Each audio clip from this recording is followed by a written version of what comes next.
Hello once again, Khokhovula Kundavaloy, your Sangoma, your spiritualist, your traditional healer. We are on the topic, the power of a Sangoma and the spirits behind them.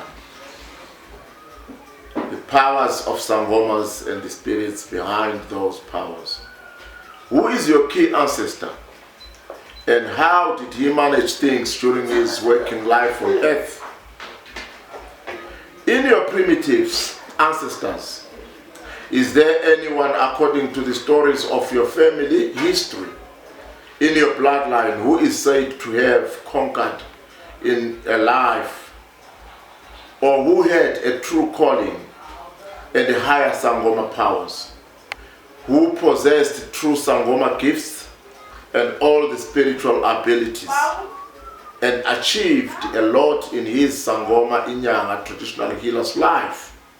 If so, then that spirit can be invoked and evoked and helped to help you achieve things of greater heights. What can one do if he doesn't have such a spirit in his ancestry, in the spirits of his primitives, in his bloodline? Some people go to their spiritual masters, who then search around through their foreseeing and a spiritual connecting and a search to channel this person in some rightful spirits outside his own bloodline or spiritual lineage. They'll be looking for those powerful spirits of the families that ceased to exist, evoke and invoke them and attach them to this particular individual or a person or Sangoma Inyanga, or anyone who needs to be miraculous and who needs to have healing powers in the field of traditional and spiritual healing, prophecy and spiritual mediumship. Does having many spirits in your calling, meaning that you are powerful than the one who is attached to only one spirit in his or her calling? The abilities and the powers of your spirits in your calling are the ones that determine the power in your spiritual powers as a Sangoma Inyanga or any spiritualist for that matter. But still, they can be helped to extend powers. It doesn't matter whether you have one or more spirits in your spiritual calling. One is enough if it is powerful and skilled enough to give you the big name through big works of a Sangoma. Many are good if they are agreeing to work together in your body, helping each other towards one goal. One spirit in your calling is not good if it is not strong enough to take on challenges within your calling. It needs other spirits within that calling with different abilities and the skills to turn things around. Many spirits in your Sangoma calling, the good and the bad part of them, they need to understand one another and be able to share the use of your body in that calling or attachment. Otherwise, if they don't agree on terms and start to fight within you, you will start to have unsolvable problems and possibly the chain of sicknesses in unforeseen circumstances. One spirit will be fighting for the place number one or the main calling in you, which cause conflicts among them. This is the reason why you have seen many people go for Sangoma initiation, Ugutwasa, and come raw and cooked, without a single sign of Sangoma abilities and gifts. The main cause will be unresolved issues amongst these many spirits in his or her calling. Many spirits in your spiritual calling, can they be utilized? Your many spirits in your spiritual calling can be very useful if they all powerful and equipped with the right Sangoma skills and the suitable spiritual abilities. But the main key point here is that they must accept one another respectively in their levels of powers and abilities to spirituality in your attachment and they work as one towards one goal in that attachment.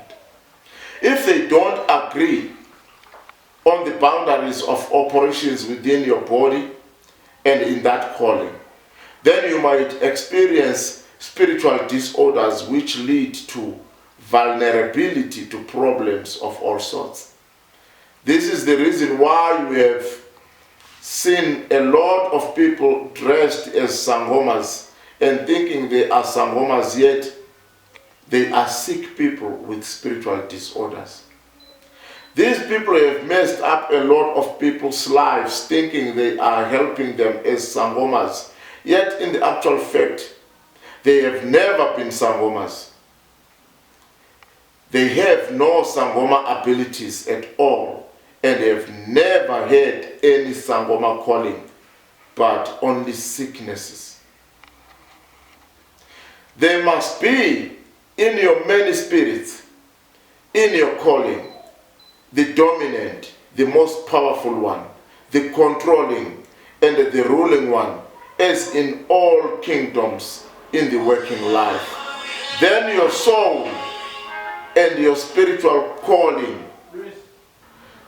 There must be in your many spirits, in your calling, the dominant, the most powerful one, the controlling and the ruling one, as in all kingdoms in the working life. Then your soul and your spiritual calling and your spirits will be at peace with one another, and you will experience the true Sangoma powers. What strengths, abilities, and skills are expected from your spirits, spiritual powers? These spirits must portray powers to turn things around for you and your people, help you to have many followers and be able to handle and keep them. Give powers to create a powerful brand name, powers to make you famous and have a big name, have people believing in you, give you proper healing powers and keep you earning, getting enough of almost everything. They must be able to create, handle, and keep wealth and always display in you the success. Are there any rebel spirits in your spiritual attachment and a Sangoma calling that may oppose your powers, your work, and efforts towards success? These are spirits that your primitives, ancestors, in either side of your bloodline, father or mother, that were expelled due to their negativity. Some surrendered life due to weaknesses, wickednesses, and poverty. Other spirits are the souls of your people who gave in to poor life voluntarily and did not want success in their working life during their era of living as humans, and now symbolizes the same in your life because you are attached to them unaware. This will be seen by endless problems, closed doors and opportunities, drawbacks and chain of difficulties. These are the spirits that submitted to defeat and always bowed down to problems and enemies other than fighting for their people. These kinds of spirits need to be removed from your body as attached and be expelled completely. Does Sangoma spirit oppose modern and the useful things of today's life? Any spirit that opposes modern things such as money, success, and technology is not good. You can have a spirit that still holds the grudges with the past, on slavery, exploitations, and racism. It can oppose all the modern things of the Westerns, and those are the things you need the most in today's life. And this can carry on until a proper ritual on reconciliation is done or conducted. I personally suspect few African presidents in history to be attached to such spirits, for they are so much anti-Western and anti-white, and their countries are poverty-stricken and sidelined. Such spirits need to be removed or be made to reason and conform to the change for better. For maximum Sangoma powers and the free-flowing gifts, you need to find true people who control the spirits to evoke and invoke the spiritual powers in your line of spirituality. And they must bring in spirits that marries much power, many followers, that brings in wealth, and have the abilities to overcome all the negativities. What you need to do to be considered as a powerful Sangoma. To be considered as a powerful Sangoma, you must have strong healing abilities, do wonders, perform miracles, and help people achieve their goals they have set forth through your spiritual gifts. Never be ordinary, never be simple. Bless and curse when necessary. Save, protect, and destroy where it is necessary. Just make things happen. Gather wealth as well as protecting it. Give spiritual powers in all their forms as people may need them spiritually. Be the people's hope and hero. Help people. God has never shown up in person. He helps people through his chosen spiritualists in their different belief faith types and their religions. And you are that one. It's me, the great and the most powerful traditional healer, Khokhovula Gondabalon. Please subscribe, like and share these videos, for the world's people need this information. Remember how many people we have only in Christianity, in Muslim, in African traditional beliefs and other. These people, they need this knowledge because they are holding mostly in what they think is the truth and they know.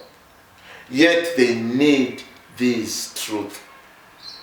The truth does not need a supplementary support. It stands by the truthfulness of its own. We may say this and say that, but at the end of the day, the truth stands by the truthfulness of its own. I thank you.